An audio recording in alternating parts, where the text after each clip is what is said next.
Hello everyone, जय Shri Jagannath. Welcome back to me and my family. आशा करे आपण माने समस्ते सुस्थरे सुखरे एवं आनंदरे थिबे।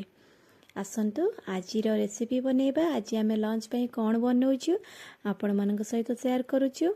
देखंतु केते सुंदर सुंदर दिसुची ना आपण मानकू खाइबा को मध्य बहुत टेस्टी। आपण माने देखि जानि पारुचंती एटा क माने केउथरे बना हेची आगो को देखिले जानि परिबे। याकू मेंढा मध्य कहती भेज मेंढा बा आमर पणस।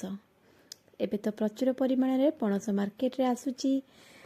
छोट एबे कसी अच्छी से छोटे गोटे अणा है मार्केट रू। फ्रेश थिले बहुत भल होता। मुझे आलू काटी नहीं माने पणस रे कौन कौन सब दरकार। ये दुईटा पियाज 2 खंड अदा किसी रसुण नहीं। आज आम बटा मसला करवानी केमती कौन मसला करुचे आग को देखिले जानिबा। आग आसंतु पणसटा को काटी नबा।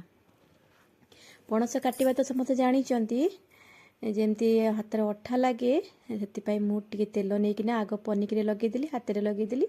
तापर पणसटा को काटिबा को आनली। बेसी एथर अठा नाही कहीं रहीगला माने मार्केट रे जहाँ जेति दिन से माने तोलिक आनी बिकिया आनी आम घरे 2-3 दिन रहीगला तो टिके सुखिलिया हो जाइए। अठा बेसी नाही सेमती आमे काटी नबा।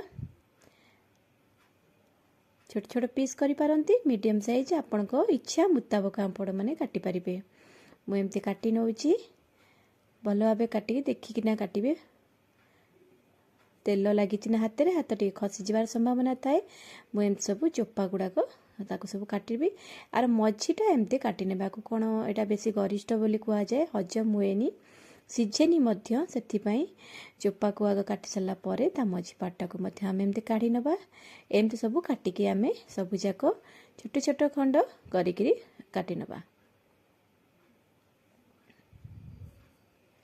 आपण मैंने चाहिए आपण इच्छा अनुसार छोट बड़ काटी पारिबे। मु ए साइज रे काटिकी धुआ धुई करी एठी आलू पणस रखी देछि ताको आग टिके सिझेई नबा।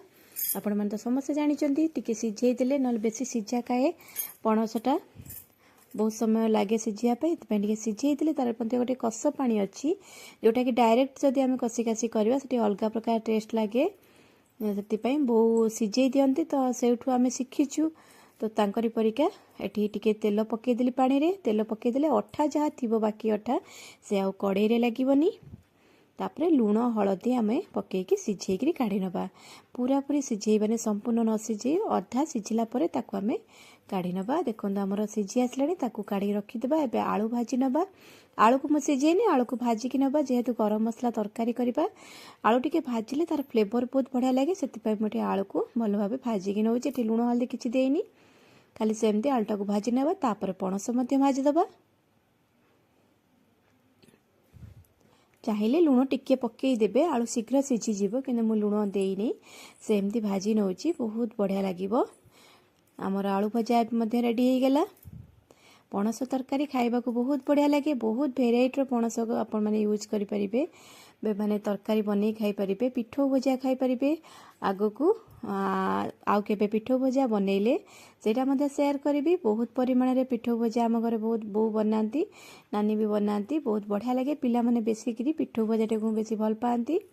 एटी देखंतु एमती खेले कि नहीं जिबा एटा को हाई फ्लेम रे छाड़ दबा। सेठी भाजी होतो चलनु मसला प्रिपेयर करबा। एटी अदा रसुण पियाज को मोटी छेचिकी रखिची। आरो 2टा टमाटो मध्य पूरा फाइन चॉप कर देबे। नले मोठी हमर जो चॉपर आसुची सेतरे चॉप कर नेबे। एठी मु 3 चम्मच आम घर तैयारी मसला गुंड 2 चम्मच पाखापाखी 2 चम्मच ना 1.5 चम्मच पाखापाखी लंका गुंड नहीं राग लगे टे भल लगे।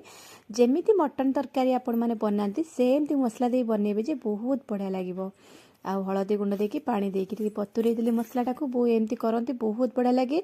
आउ सेति पई तांकरी रेसिपी आ तांको प्रोसेस आज मु बनौची जेहेतु से जेमिति बनाती मु आज सेमती बनौची। देखंतु हमर भजा मध्य हो गेला पणस।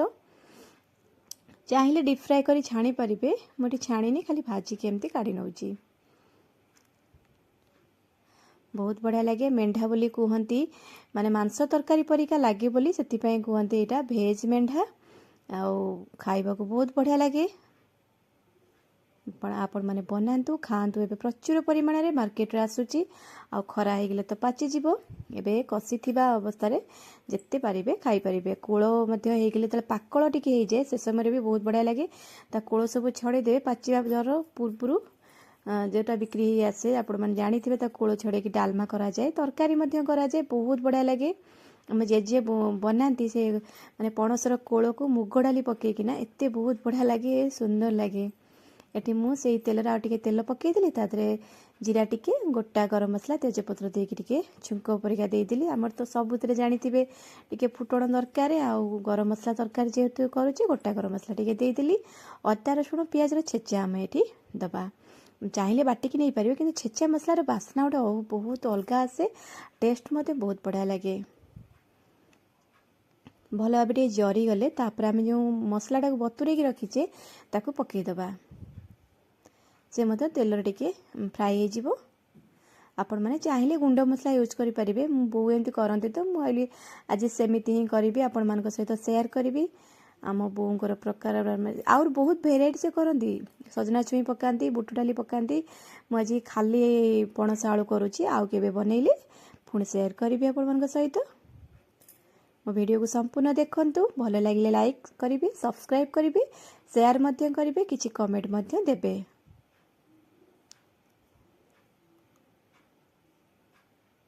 हमार मसला रेडी हो गला जो टमाटो मुझे काटिक रखी से टमाटो को देदेबा ताकू भल भाव कषिनबा। ये हाई फ्लेम अच्छी मसलाटा हाई फ्लेम रे भल बास्ना हुए टे पोड़ी गले देखिए देखी चाहिए ना फ्लेम टे लो करेंगे से अनुसार किंतु हाई थिबा समय रे ही मसलाटा को जिते कषि चली तले लगे ही देवेनि ताले बहुत बढ़िया फ्लेवर आसे। ये मो स्वाद अनुसार लुण नहीं जाइए लुण पकईकी सिझेली तो चाखी ने पणसर केते परिमाण लुण अच्छी से अनुसार लुण आपण मैंने यूज करेंगे। ये भजा आलू भजा पणस पकई भल भाव कषि नबा।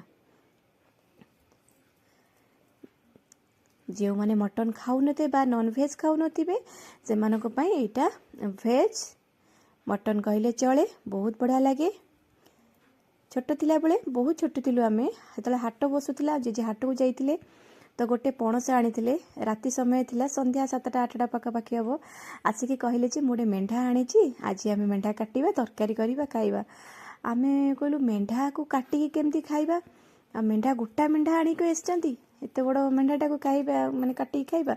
देखला बेलू गोटे पणस माने पणस छोट जिनसटा ना किंतु हेले जो तरकारी है ना बहुत बढ़िया लगे। जेजे निजे काटी कुटिकी निजे बनई फास्ट टाइम जब आम खाई छोट थिलु से महाबात्या हो नाला ता पूर्वर कथा मु कहूँ बहुत बढ़िया लगी।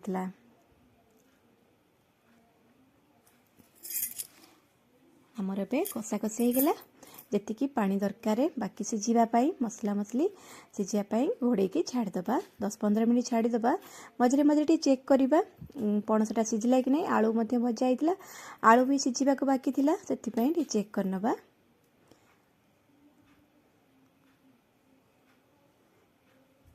देखंतु एठी मु आमर डालचीनी आउ किछि गुजराती बड़ अलैच नहीं पारती गुंड करके पकईदेबा घाटिक आउ 10 मिनिट फुटा को छाड़देबा।